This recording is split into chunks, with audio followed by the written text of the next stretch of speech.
Ya, Shalom, Bapak Ibu, Saudara-saudari yang dikasihi Tuhan Yesus Kristus. Kembali kita akan belajar kebenaran ya. Kali ini kita akan membaca dari Matius pasalnya yang ke-18 ayat 27 sampai 28 ya. Saya akan membacakan bagi Bapak Ibu Saudara sekalian. Lalu tergeraklah hati raja itu oleh belas kasihan akan hamba itu, sehingga ia membebaskannya dan menghapuskan hutangnya. Tetapi ketika hamba itu keluar, ia bertemu dengan seorang hamba lain yang berhutang 100 dinar kepadanya. Ia menangkap dan mencekik kawannya itu. Katanya, "Bayar hutangmu." Bapak Ibu Saudara yang dikasihi oleh Tuhan, ayat di atas merupakan sebuah perumpamaan yang disampaikan langsung oleh Tuhan Yesus Kristus di dalam Injil Matius ya. Kita mungkin sudah sering membaca kisah ini dan mendengarnya ya. Tapi kali ini kembali kita akan mempelajari sesuatu daripadanya. Kisah ini tentu saja bermaksud juga menceritakan tentang anugerah, kemurahan, belas kasihan daripada Tuhan kepada kita sebagai umat-Nya. Alkitab mengatakan bahwa ada seorang yang berhutang 10.000 talenta kepada seorang tuan. Dalam kisah ini tentu Yesus sengaja menggunakan jumlah yang ekstrim, yang sangat besar. Yesus mengatakan bahwa hamba tadi berhutang 10.000 talenta, suatu jumlah yang tidak mungkin bisa dibayar oleh hamba tersebut. Itu sebabnya ketika hamba tadi mengatakan kepada raja atau tuan ini dengan mengatakan, "Sabar, akan saya bayar nanti." Lebih daripada itu, tuannya mengatakan, "Oke, tidak perlu kamu bayar, saya akan bebaskan." Bisa kita bayangkan betapa gembiranya ya, betapa terkejutnya juga hamba yang berhutang ini tiba-tiba hutangnya dibereskan, tidak perlu dibayar sama sekali. Ya. Tetapi kisahnya tidak selesai sampai di situ.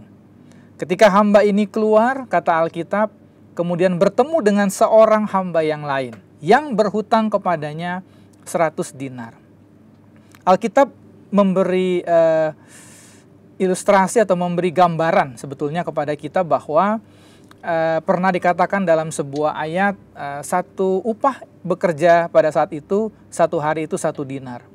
Berarti hamba yang kedua ini berhutang kira-kira kerja katakanlah 3-4 bulan ya. Dia kerja 3-4 bulan untuk bisa membayar hutangnya kepada hamba yang pertama, yang telah dihapuskan hutangnya oleh sang tuan sebesar 10.000 talenta. Apa yang terjadi? Alkitab menceritakan bahwa hamba yang pertama ini yang telah dihapuskan hutangnya tidak bersedia memberi waktu kepada temannya yang berhutang kepadanya. Alkitab mengatakan dia menjebloskan hamba yang kedua ini ke dalam penjara. Lalu kisah atau kejadian tersebut sampai ke telinga tuan tadi. Alkitab mengatakan bahwa tuan tadi mengatakan kepada hamba yang pertama, "Betapa jahat kamu, ya, hutangmu yang besar telah kuampuni, mengapa kamu tidak bisa gitu ya menerima atau mengampuni atau memberi keringanan kepada rekanmu yang berhutang." Lalu kisahnya diakhiri dengan pernyataan bahwa hamba tadi yang pertama tidak jadi dihapus hutangnya. Dia dilemparkan ke dalam penjara sampai ia melunasi hutangnya. Kita tahu bahwa itu berarti dia tidak pernah keluar dari penjara. Mengapa? Tadi saya jelaskan bahwa dia berhutang 10.000 talenta. Itu kalau dalam upah kerja kira-kira sekian ribu atau sekian ratus tahun. Tidak mungkin dia bisa menyelesaikannya. Bapak Ibu yang dikasihi oleh Tuhan, tadi saya sudah memberi sedikit penjelasan bahwa tentu saja hal ini berbicara tentang anugerah. Ya, bagaimana mungkin orang yang berhutang sekian besar dihapuskan hutangnya. Itu benar-benar seseorang yang sudah tidak mampu lalu mendapatkan anugerah, mendapatkan kemurahan dari Tuhan. Tetapi kita melihat bahwa ternyata anugerah tadi dibatalkan oleh tuannya. Dibatalkan. Tadinya dia akan menerima pengampunan 10.000 talenta dari hutangnya, kemudian tidak jadi. Nah, pelajaran yang penting bagi kita berdasarkan ayat ini adalah untuk menerima anugerah, Dari penjelasan dari rangkaian yang telah pernah juga saya sampaikan di dalam beberapa pelajaran sebelumnya, bahwa benar bahwa anugerah tersebut merupakan pemberian daripada Allah, ya. Tidak perlu kita membayarnya. Tapi pada waktu itu saya sampaikan bahwa ada aturan main untuk menerima anugerah, ya. Kisah yang barusan kita baca dari Matius pasal yang ke-18 juga bercerita sebetulnya tentang aturan main. Ya, bahwa hamba yang berhutang 10.000 talenta tadi, dia tidak perlu membayar hutangnya sebetulnya. Dia akan mendapatkan free, cuma-cuma penghapusan hutang. Tapi ada aturannya. Aturannya adalah dia juga mengampuni atau membebaskan atau memberi keringanan kepada orang lain yang mempunyai hutang kepada dia. Ya, tapi dia tidak mau melakukannya. Tuhan mengampuni kesalahan kita, kita pun dipinta untuk mengampuni orang yang bersalah kepada kita. Kira-kira begitu. Itu aturan. Itu aturan main namanya. Tetapi hamba yang pertama ini gagal untuk mengerti bahwa ada aturan main untuk menerima kasih daripada Tuhan atau pengampunan daripada tuannya. Kalau itu dimasukkan ke dalam kehidupan kita, berarti ada seseorang yang gagal menerima kasih karunia Allah karena tidak mau masuk dalam aturan mainnya daripada Allah, ya. Dia mau menerima pengampunan dari Allah, tapi tidak mau mengampuni orang lain di situ. Jadi bukan berarti keselamatan itu kita bayar, tidak bisa. Sebab kita tidak bisa membayarnya. Tapi sekali lagi ada aturan dalam menerima keselamatan dari Tuhan. Itu berlaku untuk semua orang. Bahwa barang siapa mau menerima keselamatan daripada Allah, dia harus ikut aturan daripada Allah. Aturan yang Allah berikan adalah kamu pun juga harus bermurah kepada orang lain. Ya, jadi mereka-mereka yang mau menerima anugerah daripada Allah, mau menerima keselamatan, mau menerima pengampunan dari Allah, tapi tidak mau melakukan hal yang sama untuk orang lain, orang tersebut tidak akan menerima pengampunan dari Allah. Tidak akan menerima karunia, tidak akan menerima pemberian yang baik daripada Allah. Kita harus ingat ada hukum yang mengaturnya. Allah menetapkan aturannya.